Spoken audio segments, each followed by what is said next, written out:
Welcome to About Scripture, a podcast designed to take the listener deeper into Scripture and biblical thought. And now, welcome to the podcast. In Genesis 42, after 20 years, Joseph encounters his brothers again, or 10 of them at least. The 10 brothers older than he is. They have come to Egypt to buy grain, which is in plentiful supply in Egypt due to the forethought of Joseph, or more probably due to his divinely appointed wisdom to store up grain during 7 years of abundant harvests, to prepare against the famine that would follow, as God had revealed to Pharaoh in a couple of dreams. The family of Jacob back in Canaan has run out of food, along with most of the world. But they have heard that Egypt is selling grain. Genesis 42:6 says, "And Joseph's brothers came and bowed themselves before him with their faces to the ground. And thus they fulfilled the long-forgotten dreams that teenage Joseph had reported to his family." Well, I assume that the brothers had forgotten those dreams by now, but Joseph still remembers, as verse 9 shows us. The brothers do not recognize Joseph, who they think died some time ago after they sold him into slavery. In their minds, they were standing before an Egyptian man named Zaphanath-Paneah, one of the most powerful men in Egypt, second only to Pharaoh. But Joseph recognizes them. Is this the moment when he reveals himself and reconciles with them? Or perhaps he's upset by the way they treated him 2 decades earlier and how they had laughed at his dreams, and maybe now he wants to rub their faces in his great success. He does neither, but keeps his identity concealed. He continues to be Zaphanath-Paneah. Indeed, as verse 7 says, he treated them like strangers and spoke harshly to them. The first thing he says to them is the question, "Where do you come from?" That's in verse 7. Upon receiving the answer from the land of Canaan to buy food, he immediately accuses them of being foreign intelligence officers. "You are spies. You have come to see the nakedness of the land," verse 9 says. They protest their innocence in verse 11, but Joseph makes his accusation a second time in verse 12. They explain further that they are all brothers. They've got a younger brother at home with their father, and one of their brothers is dead, verse 13. A third time, Joseph declares them to be spies. But he now proposes to test their story. He tells them in verse 15, "Bring your younger brother to Egypt." He says that he will confine 9 of the brothers in Egypt and allow 1 to return to Canaan to fetch the youngest brother. He then locks up all 10 for 3 days. What he ends up doing is keeping Simeon and releasing the other 9, telling them to bring your youngest brother to me, verse 20 says. "Thus your words will be verified, and you shall not die." He allows them all to buy grain, but he secretly has their money returned to their sacks. Once the 9 brothers back in Canaan convince their father Jacob that they will all starve to death if he does not allow them to take Benjamin with them to Egypt, that's the first half of chapter 43, the brothers, now 10 again with Benjamin, return to Egypt. Joseph hosts them all for a banquet and reunites them with Simeon. At the banquet, Joseph, still playing the part of Zaphanath-Paneah, the Egyptian lord, ate by himself. Chapter 43, verse 32 says, the brothers were all seated in birth order at this banquet, to their great surprise, and Benjamin was given 5 times more than the others. At this point, the brothers have fulfilled Joseph's demand and have proven that they are not, in fact, spies. He sends them away with grain again, secretly returning their money in their sacks, and this time also sneaking his own silver cup into Benjamin's sack. That's at the beginning of chapter 44. The steward, who had done all this sneaking about, gave the brothers a head start to Canaan before overtaking them and accusing them of stealing the silver cup, the very silver cup that he himself had put into the sack. The situation results in all the brothers returning to Egypt to try to figure out their next move. Now, the way Joseph treats his brothers in chapters 42 to 45 of Genesis is a little confusing. My guess is that the ambiguity is intended by the narrator to prompt us as readers to wonder about Joseph's motives. Why is he doing this? One popular interpretation is that Joseph is ready to forgive and forget, but he needs to prepare his brothers for reconciliation, and he wants to test them to see if they're ready. I remember a buddy of mine several years ago declaring, "I don't think Joseph has a vindictive bone in his body." I've seen English Bibles that provide headings to guide readers toward this view. For instance, one English Bible I've seen gives this heading to Genesis 44, Joseph's final test. This is a venerable interpretation of Joseph's motives. Already Josephus, the first century Jewish historian, explained why Joseph had hidden his silver cup in Benjamin's sack. This is what Josephus says. Which things he did, that's Joseph did, in order to make trial of his brothers, whether they would stand by Benjamin when he should be accused of having stolen the cup and should appear to be in danger, or whether they would leave him and, depending on their own innocence, go to their father without him. In the modern period, my impression is that this interpretation of Joseph, that he's testing his brothers, is the most common one you'll encounter in church circles. It is maybe less prominent among scholars, but it is not unheard of there. Walter Moberly argues for this interpretation, and like everything Moberly writes, it is well argued and provocative. I myself don't mind so much disagreeing with Josephus, but I do think twice about disagreeing with Moberly. And yet I disagree. Or let us say, I prefer another approach to the text. I've already said that the story is ambiguous in regard to Joseph's motivation, so it is probably worthwhile for us to think through both strands of interpretation and see if they make sense in terms of the text of Genesis and in terms of human nature. To my mind, it is that latter point, human nature, where the positive view of Joseph comes up short.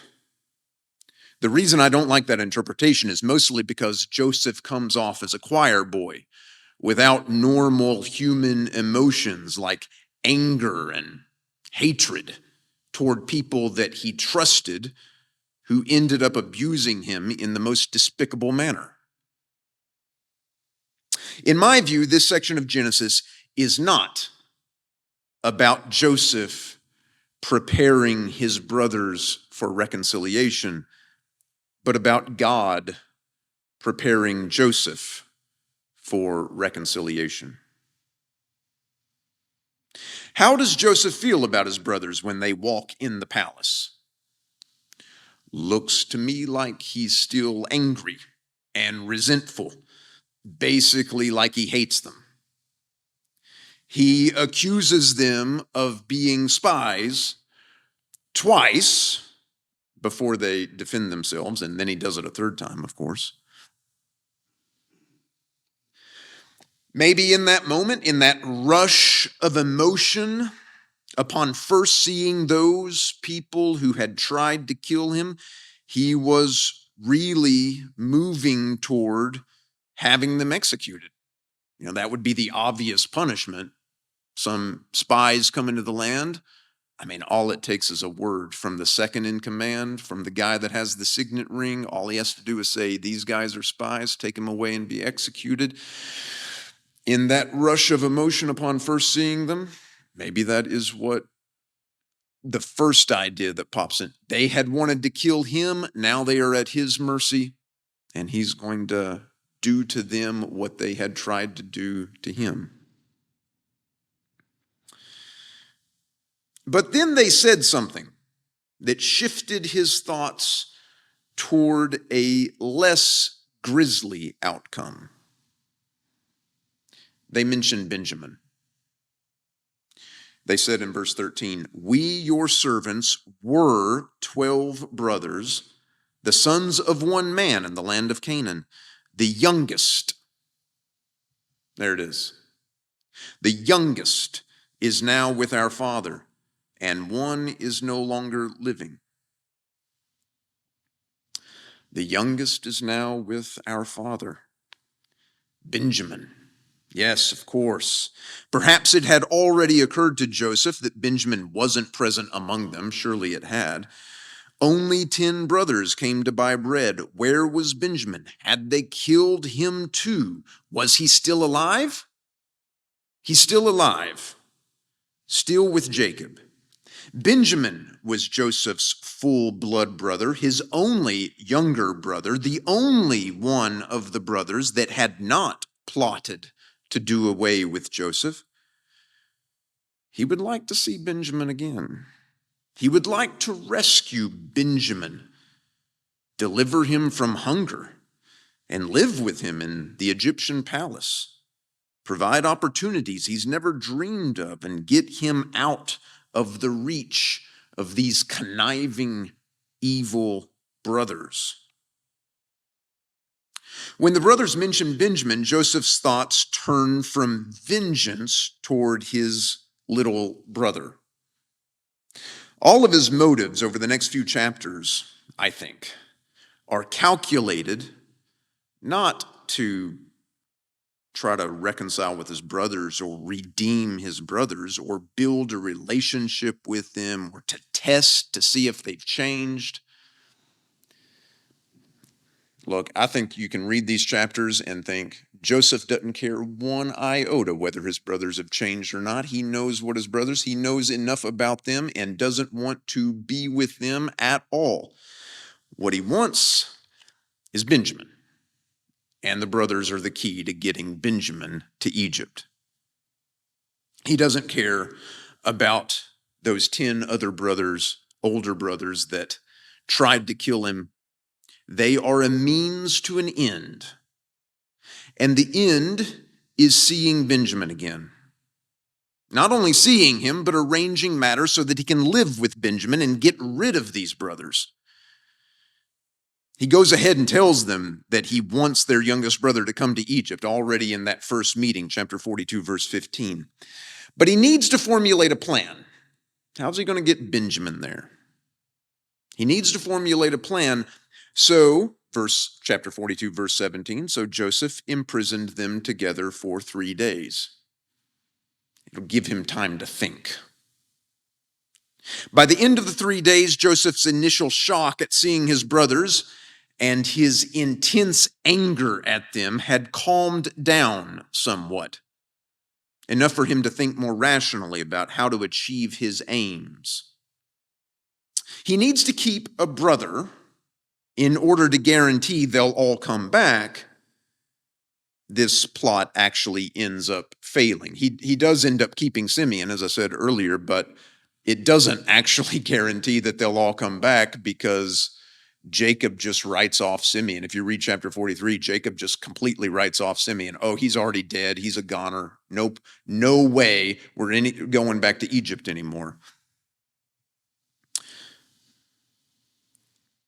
In the negotiations between the sons and Jacob that happens in chapter 43, when the brothers, they're trying to convince their father, Jacob, we've got to go back to Egypt. It's the only place that has any food.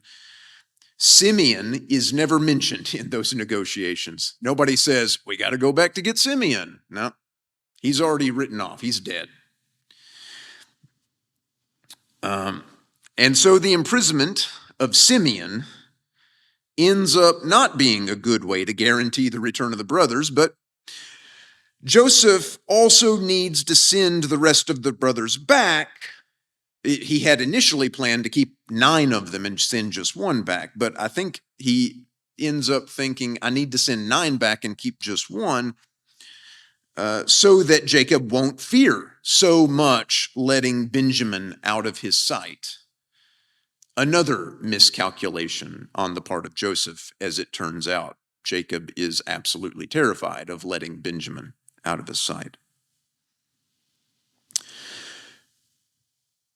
Joseph hates his brothers, I think. He probably thinks they have completely forgotten about him.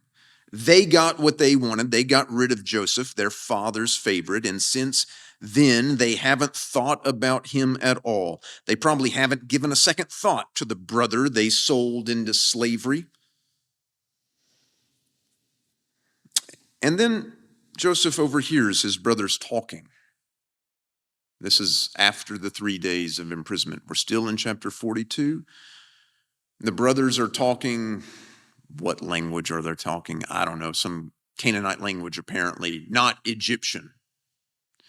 And they don't realize that Zaphanath Paneah can understand whatever language they're talking to each other. And so they say in chapter 42, verse 21, obviously we are being punished for what we did to our brother. We saw his deep distress when he pleaded with us, but we would not listen. That is why this trouble has come to us. They haven't forgotten. They haven't looked back with fondness on that moment of selling Joseph. If that's what Joseph was thinking, I can imagine that's what he was thinking. He realizes now that that's actually not right. In fact, they have felt guilty about that moment for 20 years now, so that every bad thing that happens to them, they think is punishment from God for that horrible deed that they can't get out of their mind and they can't wash off of their soul. And this is the first time in response to that we read in the text in verse 24, Joseph wept. And we'll read that several more times. Chapter 43, verse 30, chapter 45, verse 2, chapter 45, verse 14, Joseph wept. And it seems to me that one fruitful way of looking at what is going on in Joseph's mind in chapters 42 to 45 is, like I say, this hatred, anger, resentment toward these people who had tried to kill him. He wants to figure out a way to get the younger brother, Benjamin, to live with him in Egypt for the rest of his life and get rid of the other brothers so that he doesn't have to deal with them at all. And it's moments like this in chapter 42, verse 17, when he realizes that those brothers have been thinking about Joseph. They haven't forgotten about Joseph. They regret with everything in them what they did to their brother on that day 20 years earlier. It's moments like that that break through the armor that Joseph has built over his heart over those decades. And obviously, he weeps as a result of it and softens his approach just a little bit. But I think he tries to still follow through his plan. Keep Benjamin, get rid of everybody else. That's the point of the silver cup, after all. Right? You read in chapter 44, the point of the silver cup is the one who has the silver cup, he's going to be my slave. Everyone else, get out of here. The problem is, the brothers have actually changed over the past 20 years. The problem is the brothers do not give up on Benjamin. And if Benjamin is going back to Egypt, we're not going to abandon him. We're all going back to Egypt. And once again, it's a miscalculation on the part of Joseph. He had assumed that the brothers would like nothing more than to get rid of Benjamin and head back to Canaan without him and abandon the one who had stolen the silver cup. And that's not the way they react. They all go back to Egypt with Benjamin, and I can just imagine the look on Joseph's face when he sees the 10 of them, or the 11, I guess, the 11 of them, and not just Benjamin, like, ugh, I still haven't gotten rid of these guys. And it's at that point that the most unexpected character makes a speech that changes everything and does, in fact, lead to the reconciliation of Joseph with his brothers through this process of God preparing Joseph for that moment. The brothers were ready for it from the very beginning. Joseph wasn't ready for it until chapter 45. But we'll talk about that next time.